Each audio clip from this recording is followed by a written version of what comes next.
सिंधुदुर्ग मतदारसंघाचा उमेदवार कोण याबाबत अद्यापही प्रश्नचिन्ह आहे। मात्र जर आपण पाहिलं तर ठिकठिकाणी युतीच्या वतीने या ठिकाणी जर आपण पाहिलं तर मोठ्या संख्येने जो मेळावे होत आहेत ते पाहायला मिळतात। रत्नागिरी सिंधुदुर्ग मतदारसंघातील युतीचा जो हा दुसरा मेळावा आपल्याला पाहायला मिळतोय, तर जिल्हा परिषद मतदारसंघातून हे मेळावे घेतले जातात। जर आपण पाहिलं तर केंद्रीय मंत्री नारायणराव राणे यांचा प्रमुख या ठिकाणी मार्गदर्शन असेल, त्याचप्रमाणे कार्यकर्त्यांना उत्साहित करण्याचं काम जे आहे ते सध्या पक्षाची जबाबदारी जी आहे ती केंद्रीय मंत्री नारायणराव राणे यांच्याकडे असणार आहे। तर दुसरीकडे जर आपण पाहिलं तर संपूर्ण जिल्ह्यामध्ये राणेंचे ठिकठिकाणी दौरे होतात। त्याचप्रमाणे नारायण राणे यांचा पहिला जो दौरा आहे प्रचाराचा तो पूर्ण झालेला आहे। मात्र दुसरीकडे आता दुसरा टप्पा जो आहे तो या ठिकाणी सुरू झालेला पाहायला मिळतो। या ठिकाणी काही भाजपचे कार्यकर्ते आहेत, आपण त्यांच्याकडून जाणून घेऊया नेमक्या त्यांच्या प्रतिक्रिया काय। मला सांगा, दुसऱ्या टप्प्यातील आता प्रचार यंत्रणेला सुरुवात झाली, एकीकडे प्रचार म्हणता येणार नाही कारण अद्याप उमेदवार जाहीर झालेला नाही, मात्र याकडे कसं बघता की काय आपल्या भावना असतील? आमच्याकडे महायुतीचे मेळावे उमेदवार जरी फायनल झाला नसेल, उमेदवार जरी कोणी असला तरी जो उमेदवार असेल, जे पक्ष उमेदवार देतील, आपले जे नेते उमेदवार देतील त्या उमेदवारासाठी आम्ही महामेळावे चालू केलेत आणि पक्षाचेच आदेश आहेत की तुम्ही महामेळावे चालू करा। त्याप्रमाणे आम्ही महामेळावे चालू केलेले आहेत। मोदींसाठी जो मतदान करणार आहे तो आमचा उमेदवार असेल, कोणी उमेदवार असला तरी तो जोरदारपणे आम्ही त्याला निवडून आणू। आणि आमच्या लोकांनी मोदींनी केलेले 10 वर्षाचं काम पाहता लोकांनी अतिशय उत्साह आहे। आणि जर तुम्ही बघितलं या मेळाव्याला, जर हा जिल्हा परिषद गटाचा मेळावा आहे तर लोकांची अतिशय उत्स्फूर्त अशी प्रतिसाद या मेळाव्याला मिळतो आहे आणि लोक उत्स्फूर्तपणे स्वतःहून येत आहेत। त्यामुळे उमेदवार जरी ठरला नसला तरी उमेदवार कोणी असला तरी त्याच्याशी आमचं काय हे नाही, जो कोण उमेदवार ठरेल त्याला जास्तीत जास्त मताने निवडून आणायचं, याच्यासाठी आम्ही सगळे युतीचा उमेदवार किती मताधिक्याने विजयी होईल असं वाटतं?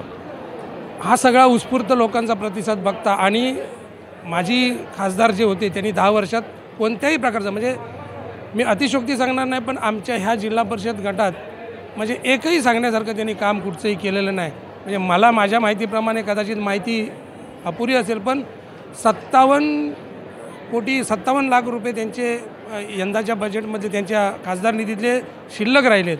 तर अशा प्रकारे आमच्या ह्या विभागात बिलकुल त्यांनी काम केलं नाही। त्यामुळे आमचा उमेदवार हा कमीत कमी 2 लाखाच्या मताधिक्याने निवडून येईल अशी आमची खात्री आहे। तर निश्चितच जर आपण पाहिलं तर युतीचा उमेदवार जो आहे तो 2 लाखाच्या फरकाने निवडून येईल, तर असा विश्वास जो आहे तो भाजप कार्यकर्त्यांकडून पाहायला मिळतो। तर दुसरीकडे काही या ठिकाणी जे ग्रामस्थ असतील ते देखील या मेळाव्याला उपस्थित राहतात, त्यांच्या भावना काय आहेत, काय सांगताल बघूया, काय सांगाल?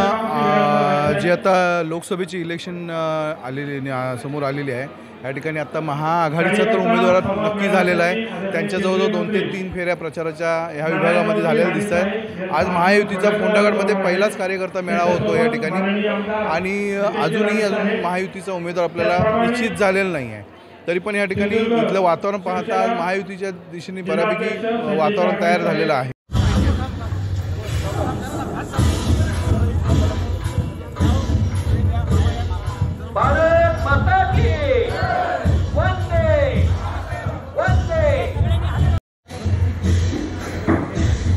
हॅलो, मी संतोषी।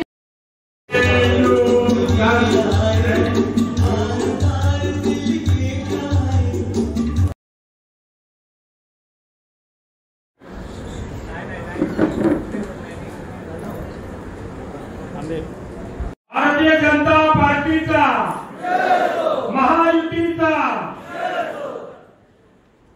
भाजपचे जिल्हाध्यक्ष आहेत, काय सांगाल कशा पद्धतीचा प्रतिसाद मिळतोय? आता जिल्हा परिषद न्याय प्रचार फेऱ्या किंवा लोकांना मार्गदर्शन करण्याचं काम जे आहे ते सुरू आहे, कशा पद्धतीचा प्रतिसाद मिळतो लोकांना? खूप छान प्रतिसाद आहे। एक आठवडा झाला भारतीय जनता पार्टीचे सन्माननीय नेते नारायणराव राणे साहेब असतील, पालकमंत्री असतील, यांनी या जिल्ह्यामध्ये गेल्या बुधवारपासून या सगळ्या लोकांच्या भेटीगाठीला संवाद मेळाव्यांना सुरुवात केली आणि अत्यंत चांगल्या प्रकारे संपूर्ण जिल्हाच नव्हे तर या पूर्ण लोकसभा मतदारसंघामध्ये चांगला प्रतिसाद मिळतो आहे। जिल्हा परिषदच्या ठिकाणीसुद्धा 1,500-2,000 हजारचे मेळावे या ठिकाणी संपन्न होत आहेत। त्यामुळे भारतीय जनता पार्टी या सगळ्या विषयामध्ये अत्यंत चांगलं वातावरण घेऊन मार्गक्रमण करते। लवकरच या सगळ्याची घोषणा होईल आणि त्यानंतर भारतीय जनता पार्टी या मतदारसंघातून अत्यंत चांगल्या प्रचंड मताधिक्याने आमचे सन्माननीय नारायण राणे साहेब किंवा जे महायुतीचे उमेदवार म्हणून जे पुढे येतील तर ही सगळी हे उमेदवार चांगल्या मताने या ठिकाणी निवडून येतील. जिल्हाध्यक्ष या नात्याने काय सांगाल की आज शिवसेनेचे काही पदाधिकारी कार्यकर्ते जे आहेत ते मुख्यमंत्री एकनाथ शिंदे यांना भेटायला गेले आहेत, याबद्दल आपल्याला की कोण भेटायला गेले याची काही माहिती नाही, पण माझ्या माहितीप्रमाणे महायुतीमधलं वातावरण अत्यंत चांगल्या पद्धतीचं आहे. महायुतीमध्ये कोणत्याही प्रकारची कटुता नाही आहे. त्यामुळे या मतदारसंघामध्ये विरोधकांनी किती वावड्या उठवल्या, जी उद्धव सेना आहे मशाल निशाणीवर लढणारी त्यांनी किती वावड्या उठवल्या, तरी महायुतीचा उमेदवारच या ठिकाणी प्रचंड बहुमताने विजयी होणार. त्यामुळे कोण भेटायला गेलं काय केलं तर त्याच्याशी या महायुती आमची रणनीती म्हणजे अशी आहे, उमेदवार जेव्हा जाहीर व्हायचा तो होईलच, पण तोपर्यंत एकूणच दिवस जे आहेत आता 26 दिवस आजपासून कमी होत चालले. त्यामुळे असलेल्या दिवसांमध्ये लोकांपर्यंत जावं. मोदींची भूमिका मोदींचं कार्य म्हणजे BJPची आयडिओलॉजी लोकांना सांगावी आणि येणाऱ्या निवडणुकीला वन साईड मतदान BJPच्या बाजूने म्हणजे मोदींसाठी जनतेने करावे अशी आम्ही विनंती करतो आणि त्यासाठी मोदींचं कार्य लोकांसमोर नेतो आहे. आपण रत्नागिरी आणि सिंधुदुर्ग दोन्ही जिल्ह्यामध्ये गेल्यात, कशा पद्धतीचा लोकांचा प्रतिसाद दिसतो? अतिशय चांगला. बघा ना, मी सांगण्यापेक्षा लोक कधी निवडणूक येते आणि मोदींना परत तिसऱ्यांदा पंतप्रधान बनवतोय ही घाई लोकांना आहे. आणि जे फेल्युअर सगळ्या बाबतीत झालेले आहेत, सैरावैरा झाले आहेत, ज्यांच्या तोंडून चांगले शब्द येत नाही, त्यांना कायमच्या घरी बसवण्याची तयारी लोक दाखवत आहेत. आमची रणनीती म्हणजे अशी आहे, उमेदवार जेव्हा जाहीर व्हायचा तो होईलच, पण तोपर्यंत एकूणच दिवस जे आहेत आता 26 दिवस आजपासून कमी होत चालले. त्यामुळे असलेल्या दिवसांमध्ये लोकांपर्यंत जावं. मोदींची भूमिका मोदींचं कार्य म्हणजे BJPची आयडिओलॉजी लोकांना सांगावी आणि येणाऱ्या निवडणुकीला वन साईड मतदान BJPच्या